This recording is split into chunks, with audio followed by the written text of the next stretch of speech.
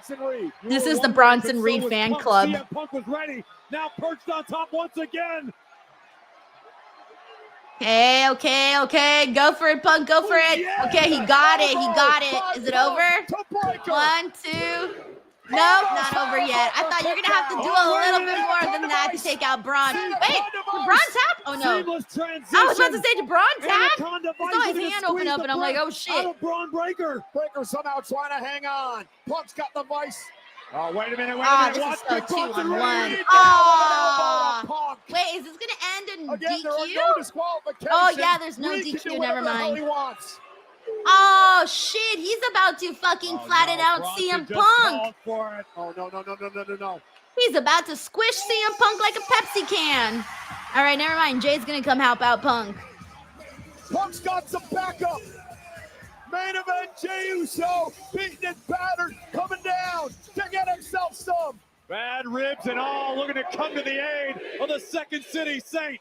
Jey Uso getting him some of Big Bronson. Uso taking out the Arcilla. Okay, all right. Now we're left to Braun and Punk in the ring. Oh, no. Punk, don't turn around. Oh, he's either going to move or... No, the spear. Punk intercepted him. He's got Breaker up top. GTS, okay. Is that it? I think that might... Yeah, that looks like it's going to be it. Yep, and that's it right there, guys. CM Punk versus Gunther for SummerSlam. And ladies and gents, I smell a brand new World Heavyweight Champion coming at SummerSlam. Look at Gunther. Gunther doesn't even know how to react anymore. CM Punk, who told Gunther, stay out of my way. Well, these two gentlemen are on a collision course at MetLife Stadium for the biggest party of the summer with the World Heavyweight Championship on the line. Punk had one goal, Corey, since his return to WWE, and that is to win a world Oh my gosh, CM Punk is going to be World Heavyweight Champion unless Seth somehow isn't injured and ruins it for him. I don't even know anymore.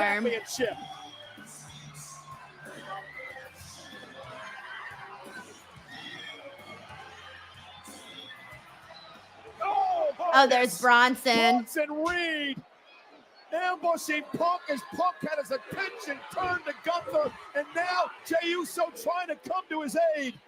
Punk earned the championship opportunity, but Bronson Reed and company looking for the last laugh.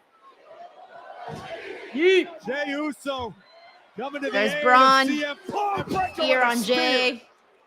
Braun Breaker somehow had enough left in him to hit a spear. And now Reed and Breaker. Oh, we're getting Roman chants. I mean, Punk does need a little help, but I don't know if Roman would be the guy to do that since he doesn't like Punk either. Charges continue to destroy everything that moves. But we have been waiting for Roman. We have been waiting for Roman, so I don't know if he is actually coming out or not. Neither is Jey Uso. This is I do not know. Massacre. Oh, is he gonna do a double tsunami? Would be a double tsunami. He's about to sandwich Punk and Jey.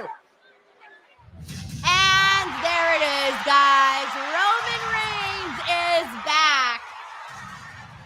Roman is back, thankfully, because we needed him back for SummerSlam. Yep, there he is.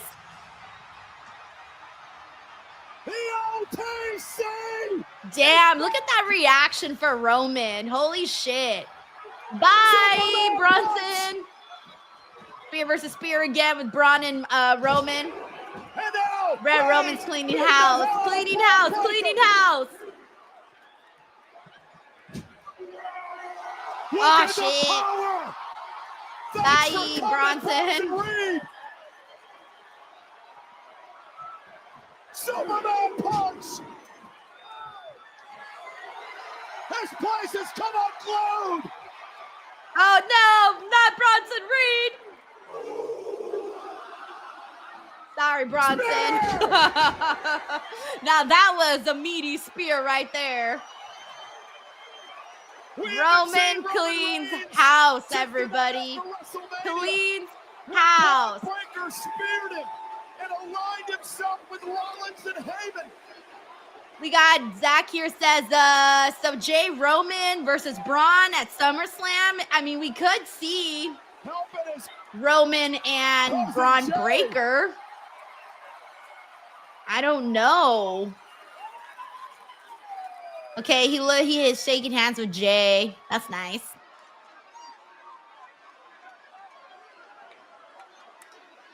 Okay, let's see what happens, though, with his interaction with Punk, though. That's another story. Because remember, they're not on the best of terms.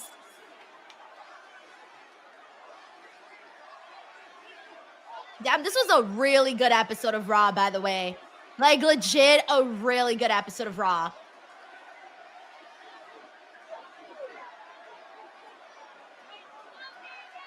All right, what are they going to do? Hug and kiss it out.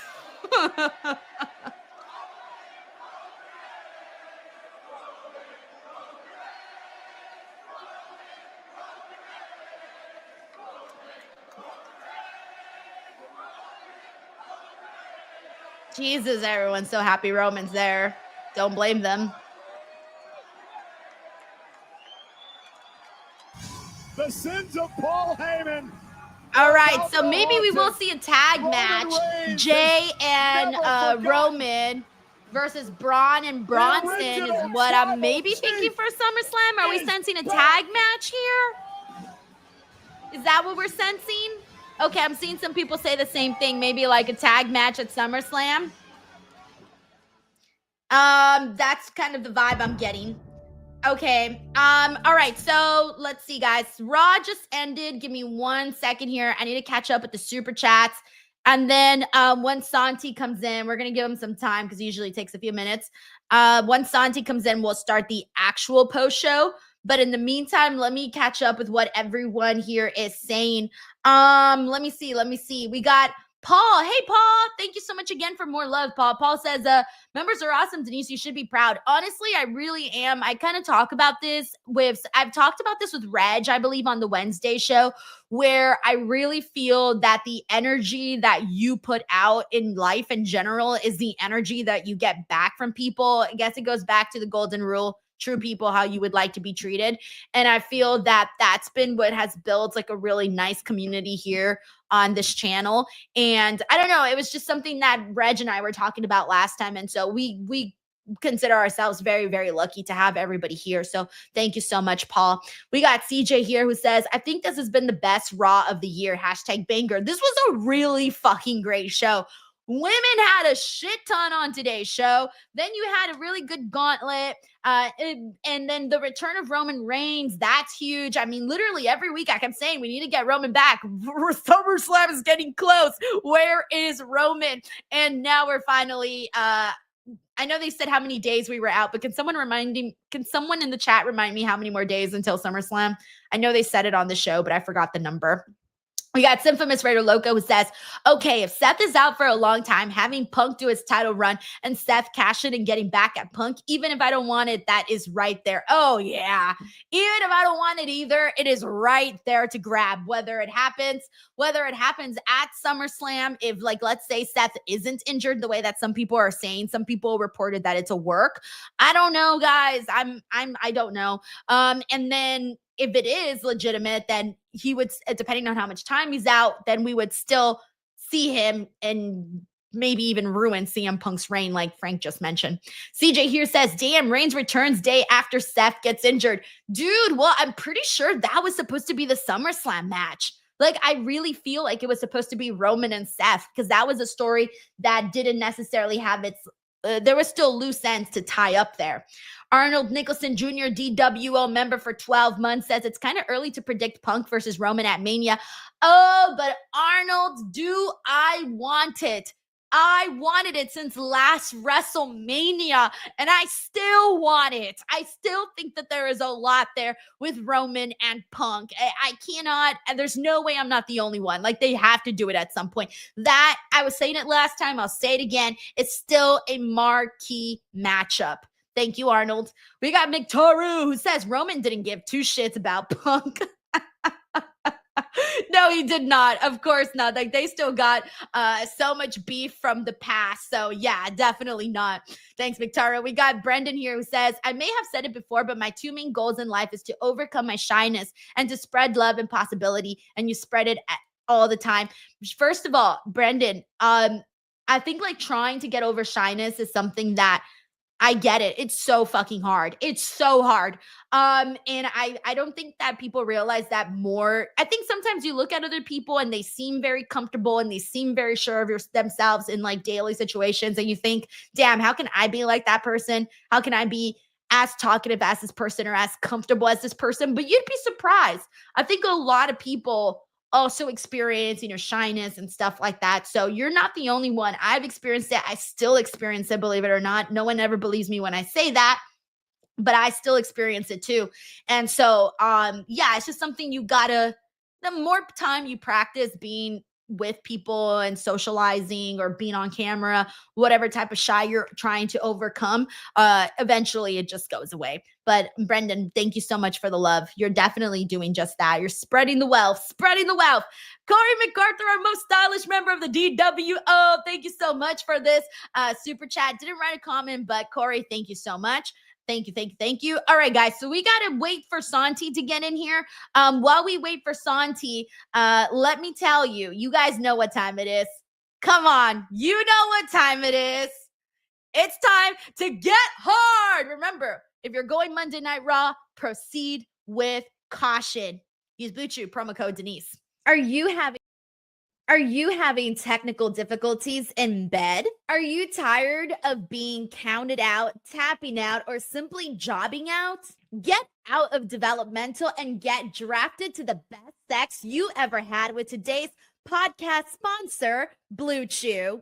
BlueChew is the original brand offering chewable tablets. These erection-enhancing tablets help men achieve stronger, harder, and longer-lasting erections for sexual activities. And BlueChew is putting its money where its mouth is and offering you a month free. The process is simple. Sign up at BlueChew.com, consult with one of their licensed medical providers, and once you're approved, you'll receive your prescription within days. BlueChew tablets are made in the USA and prepared and shipped directly to your door. You can take them anytime, day or night, so you can plan ahead or be ready whenever an opportunity arises. The best part, it's all done online. That means no visits to the doctor's office, no awkward conversations, and no waiting in line at the pharmacy. Remember, hard times breed better men. So make life easier by getting harder and discover your options at BlueChew.com. And we've got a special deal for our listeners. Try your first month of Blue Chew free when you use the promo code Denise. Just pay $5 shipping. That's promo code Denise. Visit BlueChew.com for more details and important safety information. And we thank Blue Chew for sponsoring the podcast. All right, guys, I'm still waiting for Santi to get in here, so we're still going to give him a few more minutes. And then once he gets in here, we'll actually start the post show.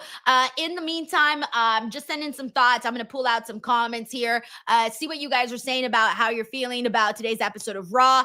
I really thought today was a really, really good episode of Raw. I wasn't expecting it to be this good today. Like when I saw that they were doing the Gauntlet match, I thought, okay, that's going to be good, right? Like, that'll be great. Cool, whatever. But then that was kind of like the extent of my thought for Monday Night Raw today. But I really thought today was a 10 out of 10, no notes kind of episode of Raw. So shout out to all of the talent today. They really, really did a good job. So I'm going to go through some of the comments, see what I was saying. Oh, no, what? Sin City Saint says, guess I'm in the minority. I thought Raw was cheeks. I love how you use cheeks, the nice version for ass.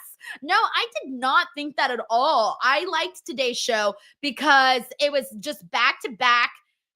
Everything that they had on the show today was something that I cared about. Like there wasn't a thing that aired on the show where I thought, you know those kinds of segments, the ones that you're like, I'm watching, but do I give a fuck? No. So I feel like today had a lot of the segments that I actually cared about. We got Dave Schultz who says, Raw was fire, especially on this watch along. Thank you, Dave. Glad you enjoyed the watch along. We got Louis, who says, hey, Denise, what's your favorite match of the weekend? Mine's with Maki Ito versus Raku. My favorite match of the weekend for AEW was Hangman and Moxley, because I did like that main event. And then my favorite match on the WWE side of things was definitely Rhea and Io. They freaking killed it so much. And unfortunately, I didn't see the Maki Ito match that you're talking about, but I believe you when you say you liked it.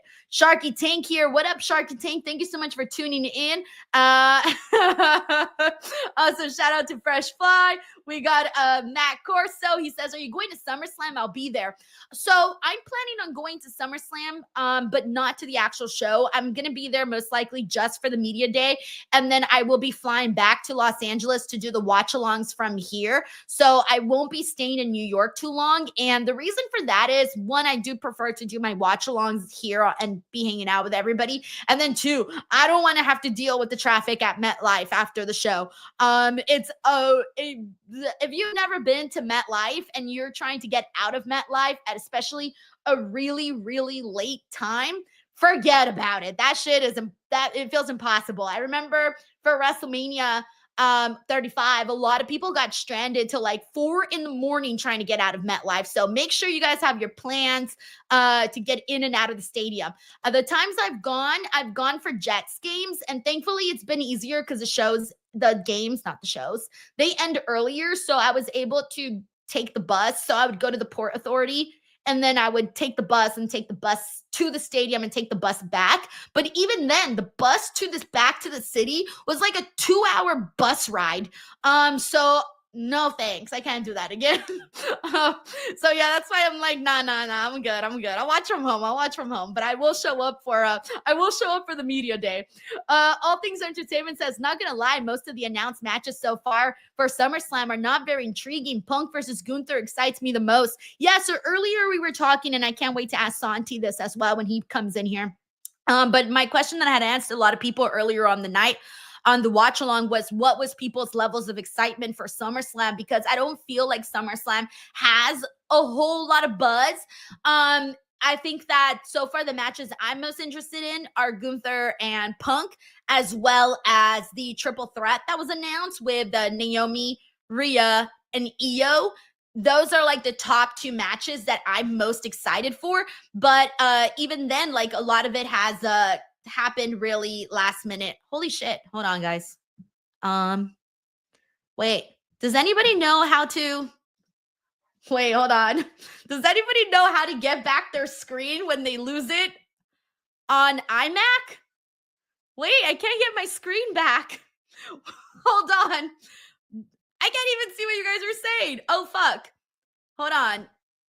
Who knows how to do that? I can't even read what you guys are saying. Oh, crap. Okay, so hold on 1 second, guys. I lost my, how do you do it?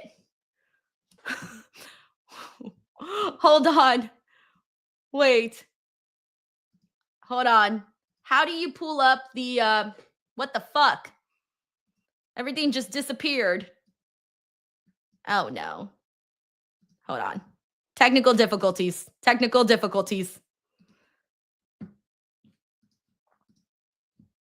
Wow, this is embarrassing. Hold on. How does one pull up? Hold on, Windows. Crap. Hold on. Wait. You would think I'd know how to do this by now. I literally just lost everything. Oh my gosh, how did I do that? Oh, thank God. Oh, you guys are back. Wow, I totally panicked. All right, sorry guys. I don't know if you, so on Mac, if you move the window to like a different direction, everything just disappeared and I couldn't get the window back. And I was like, where is it? And I'm clicking in every direction, trying to bring back the window. And I'm maximizing and minimizing, and I'm trying to bring back the window, and everything was gone. I was about to chat GPT. I was like, how do I know what's happening here? I had a major panic there, guys. Wow. What you guys just saw was a mini crash out there because I severely panicked. I thought I'm never getting the show back. Oh, that would have been so embarrassing. All right, I'm still waiting for Santi to come back to come in. So let me hang out and get some more, see what everyone's saying. Oh my gosh, Mayhem. Dude, thank you so much. You already gave so much. Oh my God. He says, I'll be one of your actors for the commercials. Without Denise's sponsorship with Blue Chew, I would have never found a solution to my problem. Thanks, Denise and Blue Chew. Hey, please do. That's a good script right there. I can have you doing the testimonial with a little smile like this and be like, Denise Blue Chew with promo code Denise helped me get my sex life back. Ma'am, thank you so much for the super chat. Seriously, that was way nice of you for coming out here, hanging out here today with me and with the DWO is very awesome. And to show this level of generosity is just insane. So thank you so much, so much. And wow, I'm still trying to come back after I almost panicked trying to get back to the stream. We got Vanessa Vasquez. What's up, Vanessa? I love your default, by the way. Vanessa says, hey, Denise, as a fellow punk girly, I know we're both happy with that result. Summer of Punk, here we come. Yes, dude, I have been waiting for this. You got to understand, like, obviously, as a lifelong CM Punk fan, I was so happy when he was AEW World Champion. Unfortunately, that didn't go the way that we thought it would. So this whole time, I have been left with this lingering feeling of wanting to see CM Punk as a world champion. And now that obviously he's with WWE, I have been feeling like, okay, this is like there's a lever in this room and I want to pull the lever. And that lever is to have CM Punk have a full on championship run. And you know, he's not a spring chicken anymore. So we got to get there while we can. And so that's kind of how I'm looking at this. This could be like the last hoorah for him to be a world champion. We'll see, of course. But Vanessa, thank you so much for the love. And yes, I am with you on that. Oh my gosh, that's so funny. Also, thank you, D. Joser. I'm going to use this for next time. He says Alt-Tab on keyboard. Alt-Tab. Okay.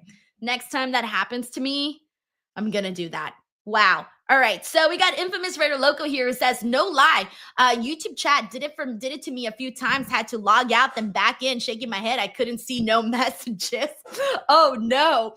All right. No, mine was different. Mine was just my MacBook. It just went in a total, not my MacBook Pro. It just went capiche, everything disappeared and I couldn't see anything. Thank you, infamous Raider Loco. All right, let me go back through some comments here. We got Terrence Matthews here says, are we heading for a Stephanie and Nikki team up at SummerSlam? Well, Stephanie technically doesn't have a match for SummerSlam yet because her match is not till Clash in Paris. So Stephanie and Nikki could definitely be teaming up, especially after we saw them today. Bonding, and we also saw them bond over at Evolution. I definitely think so. Thank you, Terrence. Hey, guys, Santi is here, so we can start our show. Hey, Santi. Hello. What up, players? I feel like I haven't seen you in years, man. I know, you've been busy. You've been vacationing. It's been crazy, but I can't wait to get into this Raw because this Raw I really liked, but let me, 1 second. All right, let's do this. Here we go. Let's start our actual show, so I won't waste any thoughts yet. Here we go. Do the countdown, guys. 3, 2, 1. What is up, everybody? Happy Monday. Welcome to Instinct Culture here with Denise Salcedo and Santi Zap. We are talking Monday Night Raw, July 14th, the fallout of Evolution, and a damn good episode of Raw. Before we break it all down, Santi, how are you? I am a disheveled version of myself. I have watched, like, no joke, I think like 17 hours of professional wrestling. Actually, like 20 if you include Friday Night SmackDown in the past, like 4 days straight. I think I have more white in my beard than I've ever had in just these like 4 days. I think I've aged like 50 extra years. I'm tired. I'm cranky. But this Raw got me in a good mood. I thought you were going to say, I'm tired, I'm old, I'm tired, and I work with fucking children. Not far off here. Santi's so tired, he wouldn't even be able to manage a Target right now. I wish I brought donuts. I wish I brought donuts to this show. Anyway, so we got a fun episode of Raw to get into. Santi, I want to start right then and there. Coming off of Evolution, which was just I saw your thoughts on what you had to say about the show and how you felt about Rhea and Io, who just absolutely blew it out of the park. Naomi cashing in. Coming off of such a feel-good show like that and going into Raw, how did you feel overall about today's Monday Night Raw? I mean, it's a fantastic follow-up considering they also had a wonderful women's match on this show as well with Lyra and Bayley. We had the big announcement there of the women's triple threat that I sincerely hope is at the very least in consideration for closing night 1 of SummerSlam, especially after how good Io and Rhea Ripley was. Yeah, though, I think this was a really, really great follow-up. But more than anything, like, this was a necessary big episode of Monday Night Raw because we're literally only 3 weeks away from SummerSlam. Like, they needed to really push the pedal to the motherfucking metal in this episode, and I do think that they did. I think that they did the appropriate steps to get me excited for SummerSlam because I spent all weekend bummed about SummerSlam, knowing it's going to be fucking Jelly Roll taking up the spot of Randy Orton, Drew McIntyre, and Logan Paul. That's how I felt too. Okay, we all know why WWE is doing the Jelly Roll stuff. We get it, publicity, mainstream attention. We get all of that. But when you're taking up matches, SummerSlam matches for guys like Randy Orton and Drew McIntyre and hell, even Logan Paul, you're taking up a lot of really big people. And let's be real, they could have kind of put some other people in this matchup for it to still hit and for them to get that publicity. So the fact that they chose these names, it's like, wow, okay. And again, not to mention, this isn't any ordinary SummerSlam. It's a 2-night SummerSlam at MetLife Stadium. Yeah. And I don't mind celebrities being in these shows. I love the Johnny Knoxville stuff. But guess what? He faced a Sami Zayn that was directionless, that was doing nothing at the time. I love the Bad Bunny stuff. His WrestleMania debut, he teamed up with Damian Priest, who was just swimming in the mid-card, and The Miz and John Morrison, great mid-carders. And then his big match was against a Damian Priest that was also still in the mid-card that had yet to elevate himself to the main event. This is crazy. That is way too much star power when you have an injured Seth Rollins to invest in a match with Jelly Roll. I know, that's so wild. Bro, If Jelly Roll does a swanton bomb off the top of a Hell in a Cell, then yeah, all right. I'm sorry. I apologize. I did not know your game. If he does a shooting star table through a Slim Jim table, okay. All right. That's what I was about to say. If we see something that kind of level spectacular, I will shut the F up and I will bow down to Jelly Roll. But until I see that, I'm not going to do anything just yet. How about this, Santi? If Jelly Roll goes out there and does a bomb-ass job, you and I, on the air, have to chow down 6 jelly donuts. Oh, I'm on a diet. So am I, but I don't know. I'm just throwing out a shot out there. I'm just trying to get them views, Santi. We could do like jelly shots, like Jell-O shots, I guess. Okay, cool. Yeah, Mine will have Jell-O. to be non-alcoholic, but I can shoot up some Jell-O shots. Yeah, we could do some Jell-O shots. Yeah, I'm down. Damn. All right, here we go. Let's do that. If Jelly Road has a good match at SummerSlam, Santi and I will each have, what's a good number? 10 Jell-O shots? I would die if mine aren't alcohol. If mine are alcoholic, I'll fucking die. Easy for you to say. You want me to? Oh no, we're losing Santi. Santi, I think we lost you, bro.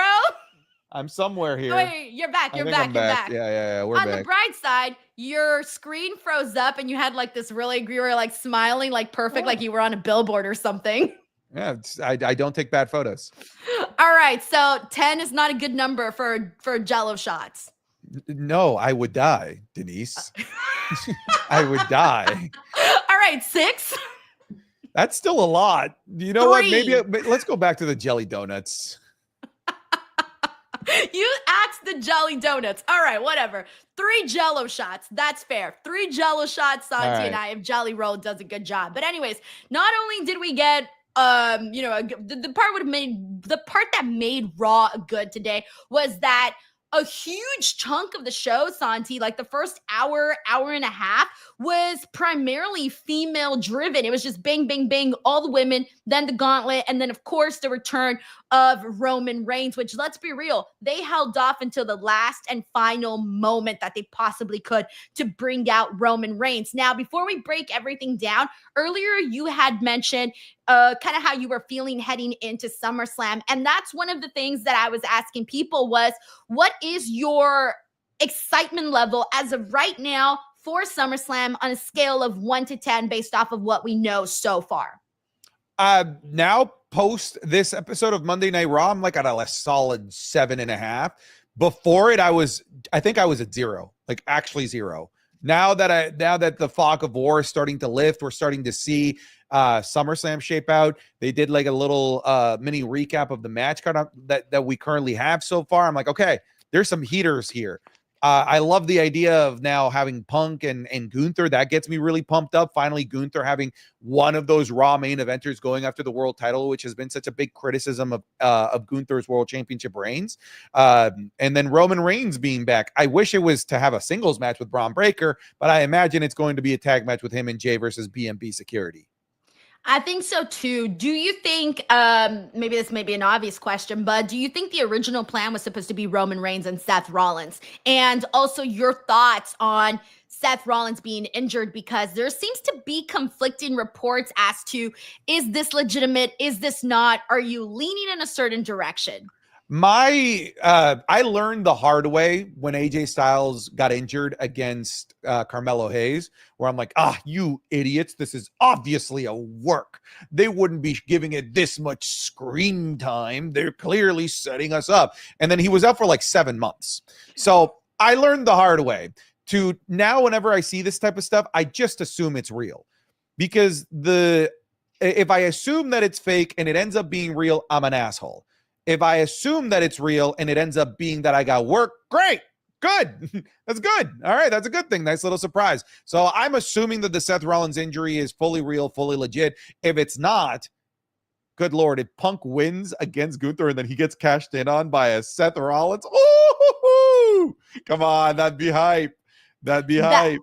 That's exactly where it's one of those things where you're going to have to wait and see if this is legitimate or not, because he is such a big part of the show that you don't know. And also I was thinking the same thing, that, okay, if Punk wins the title at SummerSlam and then Seth cashes in, man, that's going to be like the ultimate jerk move for Seth Rollins to do to CM Punk. But after the hell and back that they have been to, it would be justified for that to happen. So it would be a crazy moment. Now, if he's legitimately injured, Santi, then all of a sudden this puts in question of, okay, how long will he be out for? Will he even make it on time to return back to cash in that Money in the Bank briefcase? He has until June of next year. That's plenty of time. So we're really kind of stuck in this middle spot right now where we don't know what direction this is going to be. This is either going to turn out to be a really funny story between Seth and Punk, or it's going to turn out to be, something that we're waiting for a long time to see what actually plays out in the end. Because like another thing that crossed my mind was, what if we're in a world where Braun Breaker was champion by then? Because I even thought maybe that was a possibility and Seth would cash in on him. I don't know. What if he gives the Money in the Bank briefcase to Braun Breaker if he's going to be out forever? I don't know. Like, there's all these different scenarios right now that can play out. But until we know whether or not Seth is legitimately injured or not, I don't know what else to say. Yeah, there's so many things up in the air, so many what ifs, right? Ever since that Seth Rollins injury, in my video, I literally laid out like 15 different things that we need to now question, right? Like, what's the path for Gunther? What was the path for CM Punk? What is Roman now going to not return for SummerSlam if the plan was always Seth Rollins? But it looks like WWE is pivoting quickly here. But yeah, the Seth Rollins injury, it's kind of crazy that it was Liv Morgan, somebody that they built so much around, and then not long after Seth Rollins, basically their two biggest anchors that they had on Monday Night Raw went down to significant injuries in a short amount of time between them. Right. So going into today's show, I was about a 5 in terms of excitement level for SummerSlam. Coming out of today's show, I'm at a solid 7. I agree with that. We got 6 matches that we know of that are happening. John Cena, Cody Rhodes, Tiffany Stratton, Jade Cargill, Randy Orton, and Jelly Roll versus Drew McIntyre and Logan Paul. Gunther versus CM Punk, Naomi, Rhea, Io, and then Becky Lynch versus Lyra. So before we break all of what went down, we do got a couple of super chats that I want to get into. We got Casey Poole here who says, I was at Evolution and I saw Karrion Kross at Spirit Halloween. He said Santi still isn't allowed on the train or in the Glaze factory. Bing bong, weba. Yeah, that is a brain rotted listener of my podcast. That's what that is. I love that. Casey, thank you so much for the love. We got Vanessa Vasquez who says, you think Rhea wins at SummerSlam so she walks into Crown Jewel as champ, with it being in her home country and all? See, that's what, okay, so let's talk about this right now. So the opening of the show kicked off with Naomi cutting a very hilarious promo, basically saying, hey guys, you all doubted me when I was Glow, and now look at me now, I'm the champ. And she was confronted by Rhea Ripley, followed by Io Sky. This all led to them arguing, Adam Pearce coming out and saying that this is going to now be a triple threat match over at SummerSlam for the Women's World Championship. And so that's where we're at now. This is the match that we're getting. Vanessa brings up a great point, because we know that whoever is champion come Clash in Paris, by the way, will go on to face Stephanie Vacker. So then whoever wins that, because let's not forget, Crown Jewel is all the way until October. Yeah. We still got plenty of time. So whoever wins this is going to go on most likely to face Stephanie. So what is the scenario going to look like? Is Naomi going to have a short run, or will we end up seeing Rhea win here and then go on to face Stephanie at Clash in Paris? Or will it not happen? And will we not see whatever happens until Crown Jewel? I'm thinking she probably wins at Crown Jewel instead of going into it as champion. Who wins at Crown Jewel? Rhea. If Rhea gets a title match at Crown Jewel. I know this is so far ahead. Okay, so you think that how does Rhea get the title going into Crown Jewel? Where? Yes, that's what I'm wondering. Where? Okay. Yeah. So I'm thinking There's Naomi nowhere. retains at SummerSlam somehow. Faces Stephanie Vacker at Clash in Paris. Stephanie wins at Clash in Paris. And then Stephanie somehow faces Rhea at freaking Crown Jewel. Oh my God, that is a mess. You can't. I don't know how. How can they face at Crown Jewel? Crown Jewel is champion versus champion. Oh yeah, Whoever- but they yeah. could still have a title match though. I mean, they did in the last Crown Jewel. Last Crown Jewel, it was the a Crown Jewel two. championship. Yeah. No. Yeah, last year. I mean, they could change that, right? It's not in Saudi because last year they had like the big dumbass looking belt that they paraded around for a while. They might not do that because previous Crown Jewels didn't have this, right? They didn't have the Crown Jewel championship. The first one was last year and it was in Saudi. And you know that Saudi loves the big displays of big things that happen in Saudi. Look at this big championship that we got here. With it not being in Saudi, maybe they don't do that. Maybe they don't do that. I honestly forgot about the Crown Jewel championship. I forgot about the title versus title. So my scenario could still happen, but now I'm thinking it is more likely that Rhea does win at SummerSlam and then goes on to face Stephanie at Clash in Paris. And then Rhea Ripley versus whoever's the champion of the SmackDown side. It's possible, by the way, that they could maybe announce a show for September. September has nothing right now, but I think basically Clash in Paris is basically the September show, with it being like the very last day of August. I think that's basically how WWE is seeing it, as their September show. I doubt that they would announce a Saturday night's main event because we're already at 3 in the year. And I think the expectation is that that fourth one is going to be at the end of the year in Massachusetts for John Cena's retirement. Jesus, Santi, I don't know about you, but I'm feeling overwhelmed looking so far ahead. Yeah, I'm too slow. It's too much for me. Yeah, I need one PLE at a time, guys. Well, Too many. WWE is forcing us to look ahead. I still think it's weird that this was a championship opportunity battle royal for a show a month and a half like away, right? Like that is a long time. I know that it's longer for the Royal Rumble, but that is different. You know, that's the road to WrestleMania. This is what the road to Clash in Paris. I don't know. That's wild. Vanessa, thank you so much. We got Kevin Age here who says, hey, Denise and Santi, so now that Roman is back, do you think we are getting a women's main event at SummerSlam? All right, so with the matches announced so far right now, those 6 that we have, the matches that could realistically be main events, of course, Gunther versus CM Punk, that's one.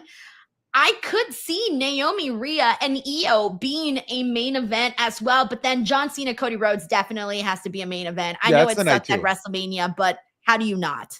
Yeah, that's the night 2 for sure. Like that one's locked. But yeah, CM Punk, Gunther absolutely could be the night 1 main event. I would love the idea of Rhea, Io, and Naomi being a night 1 main event. Like they've got options for sure. But the night 2, that's the one where there are no options. That's literally just Cena, Cody. Which sucks because I don't even think, and we know it's going to be it because of the stature, the star power of these two guys, and that's why they're going to be the main event, but it doesn't have that main event exciting feeling to me, especially after what we saw at WrestleMania. Like this doesn't feel like a main event, but it's one of those where it almost just has to be just because of the undisputed WWE championship on the line and it being Cena and Cody. Yeah. We got him. Thank you, Kevin Edge. We got Infamous Raider Loco who says, damn, Denise, 10 jelly shots with alcohol. Rip Santi. Santi would be weekend at Bernie's on stream. Look, Santi, I don't drink, so I don't know what is considered a good amount and a bad amount. That's a lot. I'm just telling you, it's a lot. 10 shots. I thought, okay, 10 shots. He could do that. That sounds decent.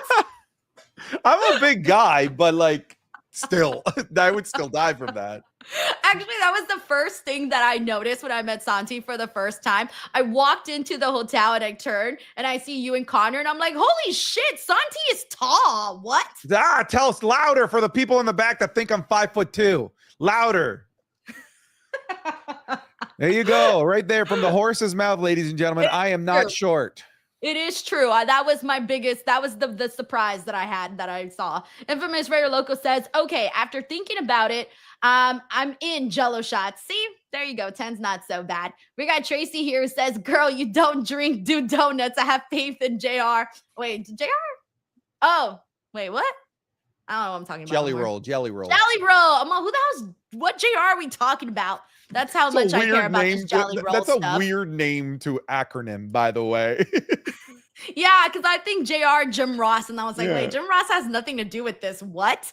I had a brain spasm right now. Thank you, Tracy. We got Infamous Raider Loco who gifted 5 DWO memberships. Thank you, Frank. We got Sleaze Boy here. Oh, Sleaze Boy, I never know what he's going to say. Says, prediction, Judgment Day is going to get a mascot, a rabbit.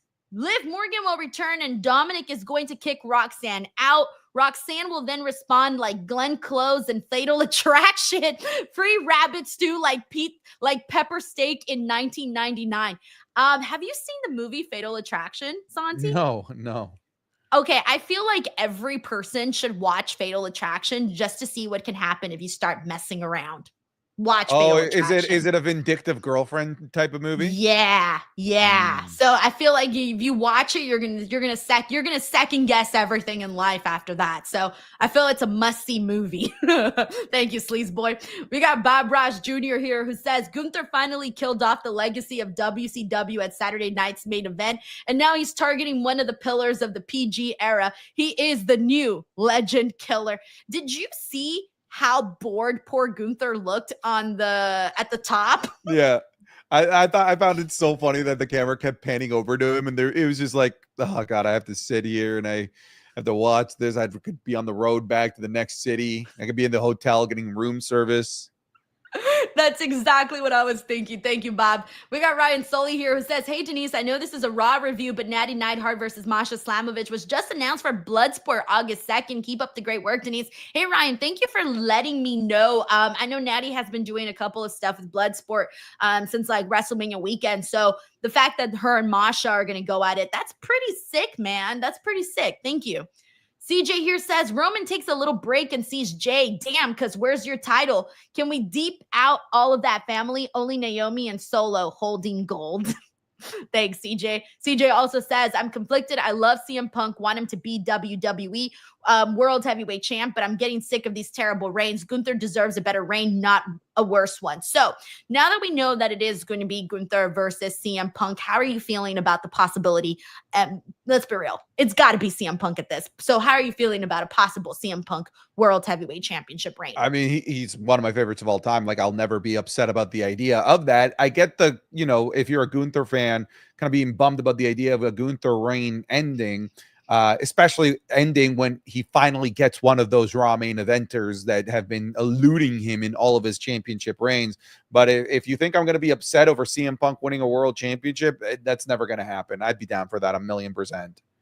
Yeah, one of the things that I was mentioning earlier was that when CM Punk won the AEW World Championship, I was so thrilled. And then with the way that things worked out, I was so sad that we didn't get like a nice little long AEW World Champion CM Punk. So I have been left with the temptation of wanting to see him as World Champion for a lot longer. And this is like CM Punk's not that young anymore. So clearly, how did it go with his championship run in AEW? Because I remember he got won hurt. Yeah, he got hurt, that foot injury, dropped it to Moxley.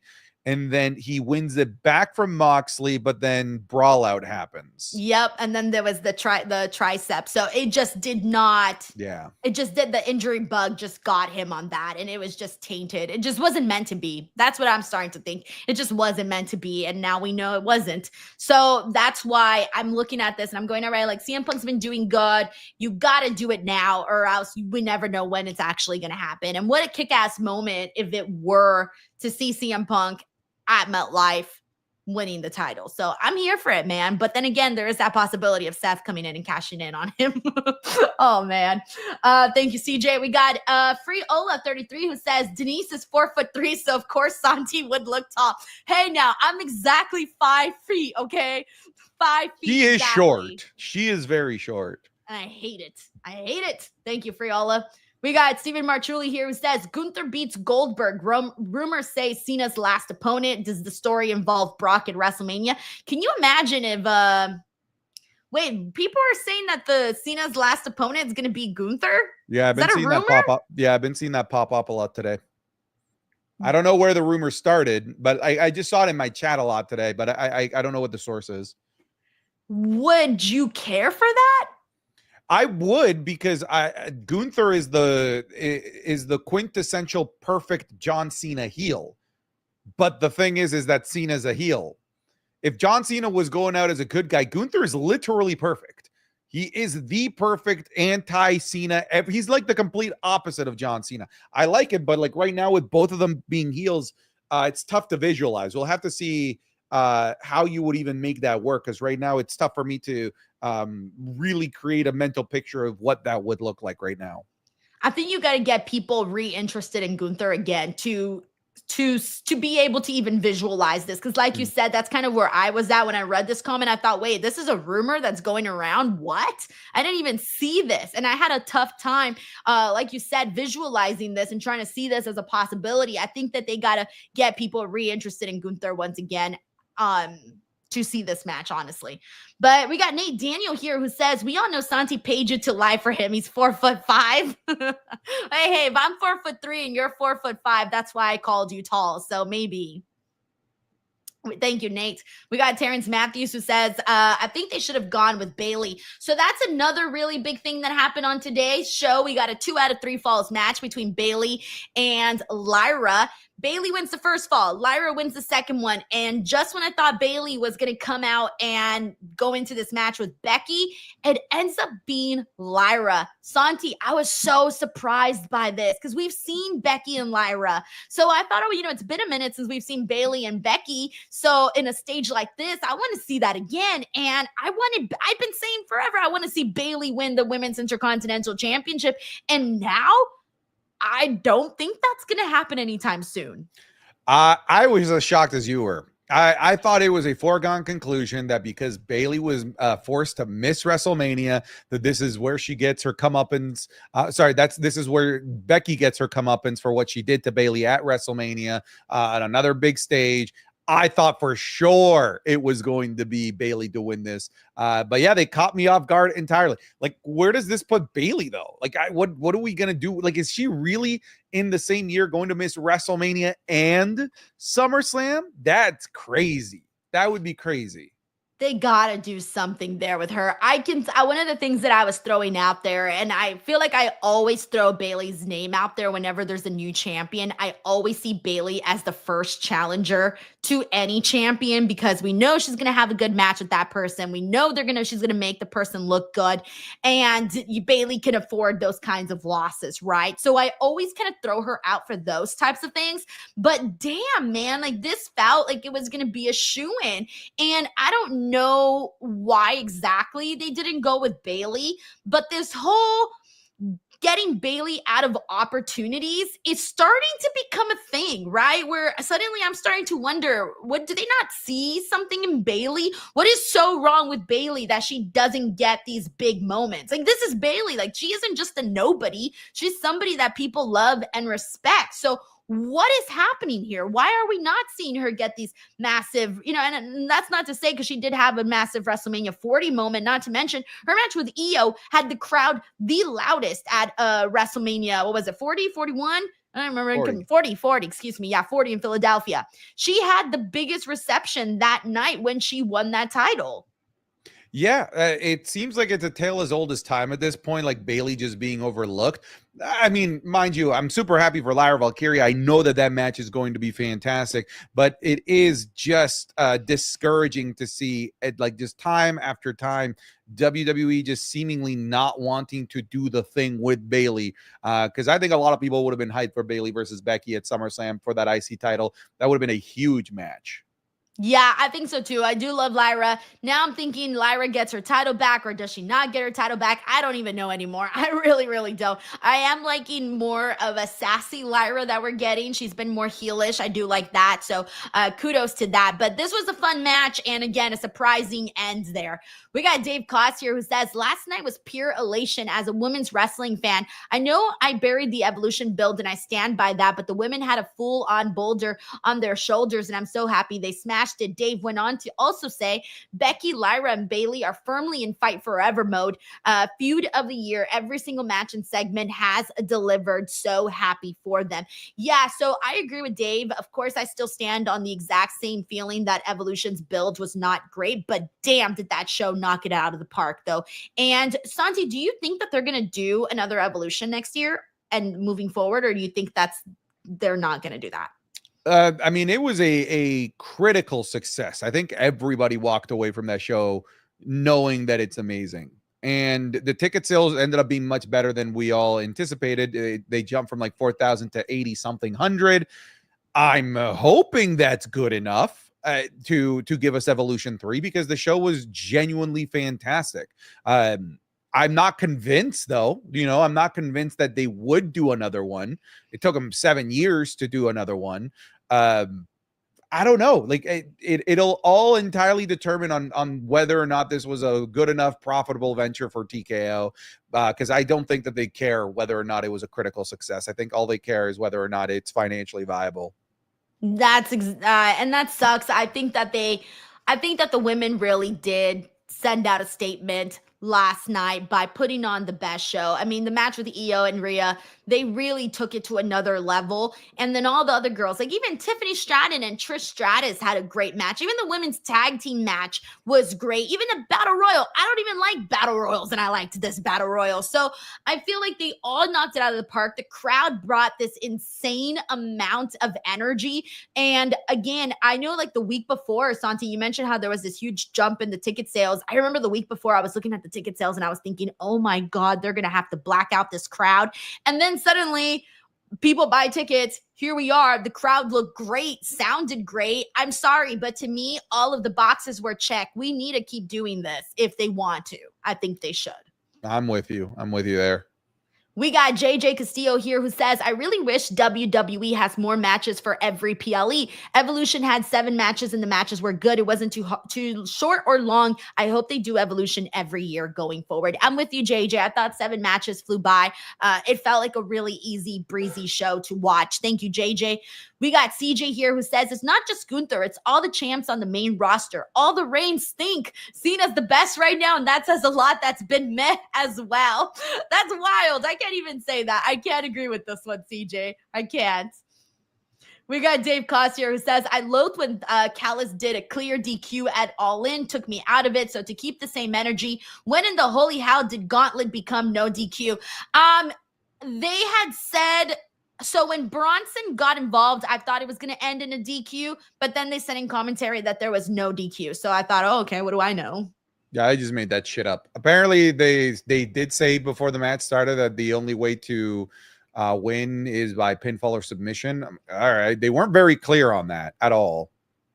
We got Dave Costier who says, I think they do SummerSlam, Stephanie and the Brellas versus Chelsea Green and the Secret Service. Okay, so Dave is thinking of 3-on-3 instead of 2-on-2.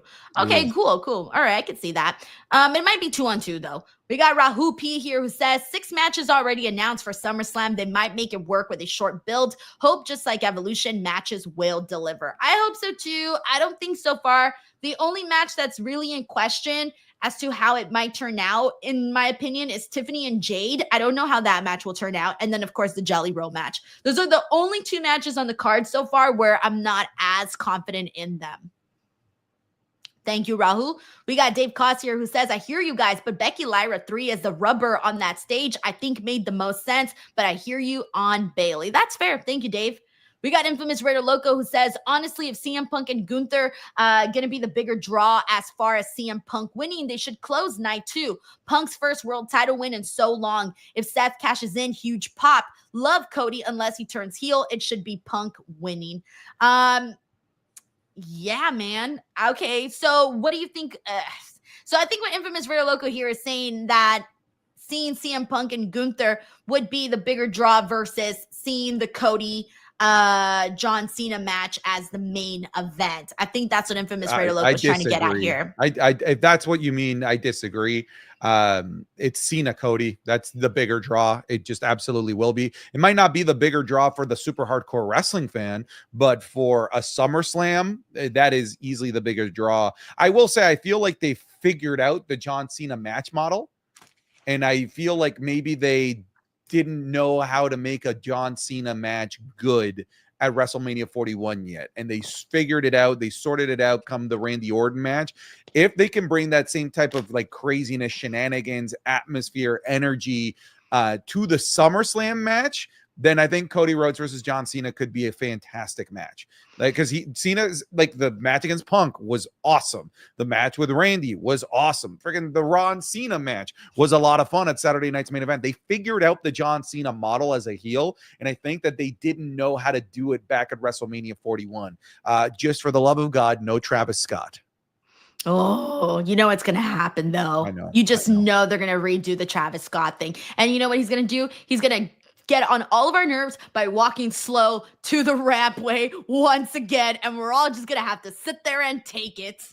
We got Dave Cost here who says, if they do it any other weekend, they get a normal 12 to 13K attendance. No doubt in my mind. Give them their own weekend, build it, make it matter on TV. Yeah, let's not forget that everything and their mother was taking place in Atlanta that weekend. Thanks, Dave. Infamous Raider Loco says, let's be honest, it shouldn't be hard to have one all women's PLE a year. Really? But if it's an all tag team PLE, Denise is out. Look, like I said, it should not be that hard. They have so many women that can do it. They can definitely do this as a yearly thing. Larry Johnson says SummerSlam better be good. They has to be good, Santi. It's a 2-night show. They can't afford for the show to stink. To me, this is their chance to they get a chance to redo what they didn't do over at WrestleMania. Like this, they have an opportunity to make this feel like a WrestleMania kind of a show.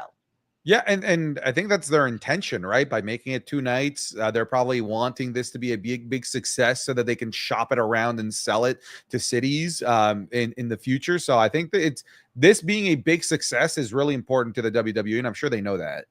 Yeah, that's how I feel too. We got Vin here. Vin, thank you so much for the super chat. Vin says, do we know Lyra's merch number or ratings patterns? The office must know something we don't know, going back to Lyra and Becky instead of Bayley, or perhaps this is Becky's creative input. Good work. Okay, that's interesting. So basically, I think Vin is asking why they keep doing all of this with Lyra, because Lyra she's been treated very well on this roster, Santi, and she isn't someone she's interesting because she wasn't someone that won people over by character work. She won people over through her wrestling. And I think that is what has given the company the faith in pushing her in terms of putting her in these big moments and big matches. Yeah, I mean, I would also say that just her work with Becky Lynch, obviously it takes 2 to tango, but I think Becky Lynch has really helped elevate Lyra Valkyria and got what I think was missing out of Lyra, because her matches were always fantastic. But the Becky feud kind of like, it was like Becky went down her throat with her hand and snatched out a character and brought her to life, right? And made her sympathetic, made her interesting. And that was a missing element of Lyra Valkyria that I think Becky Lynch got out of her. I agree, man. I really do think that's what she did. And then Bayley kind of started to push her further, and I feel like now we have this Lyra Valkyria and she's going to still continue to grow. She's still going to get there. I think the one thing that now Lyra needs is to build a connection with the audience. They love to sing her song. There's an inside joke of calling her the Bird Lady. She's a good wrestler. We're getting more personality. Now she just needs to build that connection with the fans, and she's going to keep continuing to grow on this show. But yeah, there's still a lot. She's just really, really talented too, and I'm glad that they see that, even despite some of the things that she still needed to work on. Thank you, Vin. We got Dave Koss here who says, curious, your guys' take. Tiff is not a babyface. Said it all year. She worked heel, taunted the fans post-win, ripped the belt from the rest, and she's great heel. Just because they say Tiffy time doesn't make it okay to force. I see Tiffany as a heel. I feel like I thought she was going to turn babyface, and then she kept acting like a heel, so I've been seeing her as a heel. What about you, Santi? I mean, I think that she plays the heel role better than the babyface, to the point where even her babyface role is just her being a heel, which I think is kind of cool. I don't want her to turn into the I love the fans type of babyface. I like that she has kept the exact same vibe, a mean girl vibe from babyface to heel. Obviously, she's a babyface in terms of like how they position her and who she faces, but it's the same character. And I think I really like that because with the snap of a finger, you can just say, well, Tiffy, now you're going up against Trish, and you don't have to change anything about yourself. But Trish is now the crowd favorite in this one. And then the very next day, you can have her feud against another heel, and it's nothing needs to change. They don't need to do too much of a pivoting here. It'll be interesting who the crowd is going to be behind here, Tiffy or Jade, because I think it's going to be Tiffy. Really? I thought it was going to be Jade. I don't know. I don't know. I think my assessment might be wrong on that. I don't know who's more popular, Tiffany or Jade. I think Tiffy. I think Tiffy's more popular. But we'll see. Shit, I read that completely wrong because I really thought it was Jade, but I felt like they were kind of neck and neck when it came to that, so we'll see. Thank you, Dave. We got CJ here who says, have you started liking the Cena reign since I took a break, or do you disagree that there are no good reigns at the moment? I'm curious. I'm not a fan of the Cena stuff right now. I mean, it's gotten better, I'm not going to lie to you, but I'm still not a huge fan of it. What about, Santi, I know you're a big John Cena fan. But well, it's gotten way better, way better. Like, it's improved significantly. It gets better every single time that we get Cena out there. So I get excited about the notion of Cena coming back this Friday. I just hope that they do the build differently with Cody Rhodes, like they completely different than what they did on the road to WrestleMania 41. And literally anything would be different at this point because last time it was mainly just John Cena versus the crowd. Leaving poor Cody out there when he would do his solo freaking promos that he didn't even know what else new to say. So yeah, I do hope they do it different. We got Kevin Nash here who says, people just need to stop booking The Rock for the main event. Guaranteed disappointment. I'm not even thinking about The Rock. He's not even in my mind right now. Do you think that the fans are gonna start the conversation of wanting to see The Rock at SummerSlam involved in this, or is just people just forgetting about The Rock? Because I kind of forgot about him in this story. I mean, I would prefer to be The Rock over Travis Scott, right? If I have the choice over either of those two, I would much prefer to be The Rock. If there is going to be interference, I'll say this: I hope it's The Rock. I hope it's The Rock. I hope it's The Rock, or maybe a heel Randy Orton turn during that match would be kind of crazy, turning on Cody Rhodes. Here's the thing: this match needs the fluff, it needs the craziness, it needs the shenanigans. That's the formula that's worked for John Cena over the last couple of matches, and they shouldn't deviate from that. Who knows? Maybe it'll be Jelly Roll. He's going to be running on such an adrenaline from his tag team match. He's going to go out there and bust the other freaking eardrum of Cody Rhodes. God. Yeah, just put everyone against Jelly Roll at this point. We got Infamous Raider Loco here who says, love Santi's point of view. Santi's point of view. He is right. I agree. I was thinking how WrestleMania match went down. It has gotten better. So I agree. Have two big nights. Punk, Cody, win. Thank you, Frank. We got Terrence Matthews here who says, my dream scenario is Stephanie wins the title at WrestleMania. I'm worried that they pulled the trigger too early. Oh, the trigger too early on Stephanie. Interesting. Okay. I can see that only because she just really got there, but she's going to be put up to the test. She really is. And I think so far she's gotten so far with just being herself. She hasn't needed to do anything more. She just goes out there and people just like what she offers. Listen, never complain about the trigger getting pulled early because the alternative is it doesn't get pulled at all. Ask LA Knight fans. Ask LA Knight fans. Oh, yeah, that's true. That is true. All right, there you go. Argument one. Thank you, Terrence. We got Paul here who says, if you saw Evolution, the referee lifted Tiffany's hand and ripped the title belt out of the ref's hands. Those are heel vibes. Yeah, man, she's a heel. That's how she feels, man. She feels like a heel. I agree. Thank you, Paul. We got Bob Ross Jr. here who says CM Punk winning the title at AJ Lee's home state of New Jersey would be cool, not gonna lie, but I still want Gunther to retain, so it's a tough choice. See, I don't want Gunther to retain. I think we're good. We saw what we got out of Gunther's reign, and now he's just gonna make for a good match with CM Punk. Thank you, Bob. All right, let's get into the rest of Monday Night Raw. So we got to see Raquel and Roxanne Perez successfully defeat Asuka and Kairi Sane, and Dominik Mysterio was sent out by Finn Balor to be out there in their corner. The biggest thing that I got from this is damn Finn is still out there trying to part Dominik and Liv. But the other thing I do want to mention is having the Kabuki Warriors, Santi, back in this division as an active tag team. Oh, it's added so much already to the women's tag team division. I was kind of bummed initially that they put them back together because I was like, I kind of wanted to see singles runs for both of these two. But if they're actually going to try with the women's tag team division, then great. If they're actually going to. But I need to see long-term attempts, not just, hey, we needed a couple tag teams for Evolution. Yes. And I mean, I'm just liking them back on the show. I really am. And then also, by the way, they're still trying to get Dominik Mysterio cleared, and he's still trying to use his doctor's note. He was only able to jump up there to help Judgment Day because of the adrenaline running in his soul. Yeah, that was kind of funny. I liked that little mention there. AJ Styles praying, Dominik praying, everybody was praying for things that they wanted. I thought that was great. So I think what did they say? Next week they're going to do a reevaluation of Dominik. Yeah. So they're probably going to add this match to SummerSlam. Yeah, this will be a SummerSlam match. Oh, yeah, I'd imagine, yeah. Cool. Nikki Bella versus Chelsea Green. Nikki Bella defeats Chelsea Green in this match. Wait, why'd you say, Oh, that was a rough match. It was a rough match. I liked it. Maybe because I like both of them, so I saw this with stars in my eyes. It was bad. It was bad. All right, get those stars. You gouge your eyes out. It was bad. Okay. That's fair enough. Look, I liked how look. They're both a certain type of performer, so I feel like they did what they could do, and that was the best that it came out. And that's why I didn't hate it. I like them both, so I enjoyed their interactions. But I get it. It wasn't a, stellar performance. All right, but Nikki Bella continues on, and we should move on from that. All right, we got Gunther's segment.